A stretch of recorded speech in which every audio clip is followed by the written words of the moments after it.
మన ఊరు మనబడి తెలంగాణ తొలి సీఎం కేసీఆర్ ప్రతిష్టాత్మకంగా అమలు చేసిన పథకం. ప్రభుత్వం ప్రజల భాగస్వామ్యంతో పాడుబడే దశకు చేరిన ప్రభుత్వ పాఠశాలలను రెనోవేట్ చేసిన మరో భగీరథ ప్రయత్నం. రాష్ట్రంలోని 26,000 ప్రభుత్వ పాఠశాలల్లో తొలి విడతలోనే 10,000 పాఠశాలలను బాగు చేసిన ఘన విజయం. కానీ సర్కారు మారగానే ఈ లెక్క మారింది. ప్రతీకార రాజకీయమే తప్ప పాఠశాలల బాగు మాకక్కర్లేదంటుంది రేవంత్ సర్కార్. అందులో భాగంగానే మన ఊరు మనబడిపై నీలి నీడలు కమ్ముకున్నాయి.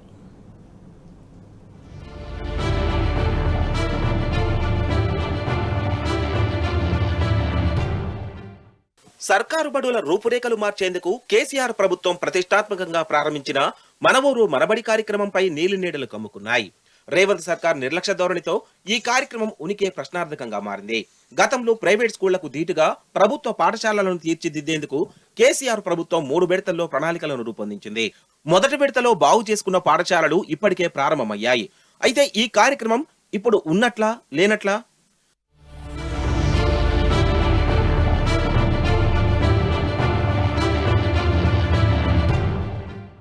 రాష్ట్రంలో 26,092 స్కూళ్లుండగా అప్పటి కేసీఆర్ సర్కార్ మొదటి విడతలో 9,153 స్కూళ్లకు 3,497.62 కోట్లు కేటాయించి పనులు ప్రారంభించారు.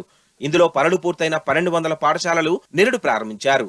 మరికొన్ని పాఠశాలల్లో పనులు కొనసాగుతుండగానే రాష్ట్రంలో ప్రభుత్వం మారింది. కొత్త ప్రభుత్వంలో విద్యాశాఖను తన వద్దనే పెట్టుకున్న ముఖ్యమంత్రి రేవంత్ రెడ్డి ఇటీవల సచివాలయంలో ప్రభుత్వ పాఠశాలలపై ఉన్నత స్థాయి సమీక్ష నిర్వహించారు. ఈ సమీక్షలో మన ఊరు మనబడి కార్యక్రమం ఊసెత్తకుండానే సర్కారు బడుల మరమ్మతులు, పెండింగ్ పనులు పూర్తి చేయాలని ఆదేశించారు.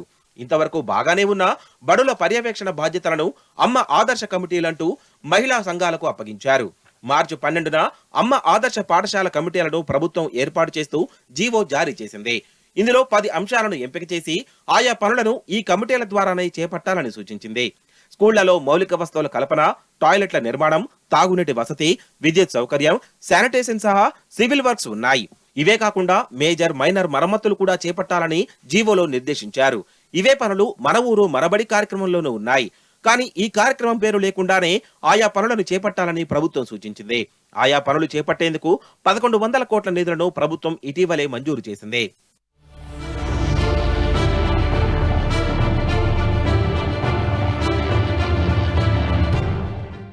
సీఎం ఆధీనంలో ఉండే స్పెషల్ డెవలప్మెంట్ ఫండ్, కలెక్టర్ ఆధీనంలో ఉండే జిల్లా మినరల్ ఫౌండేషన్ ట్రస్టు నిధుల్లో నుంచి డబ్బులు మంజూరు చేశారు. ప్రస్తుతం ఇంజనీరింగ్ అనుమతులు, అంచనాలు రూపొందించే పని జరుగుతోంది.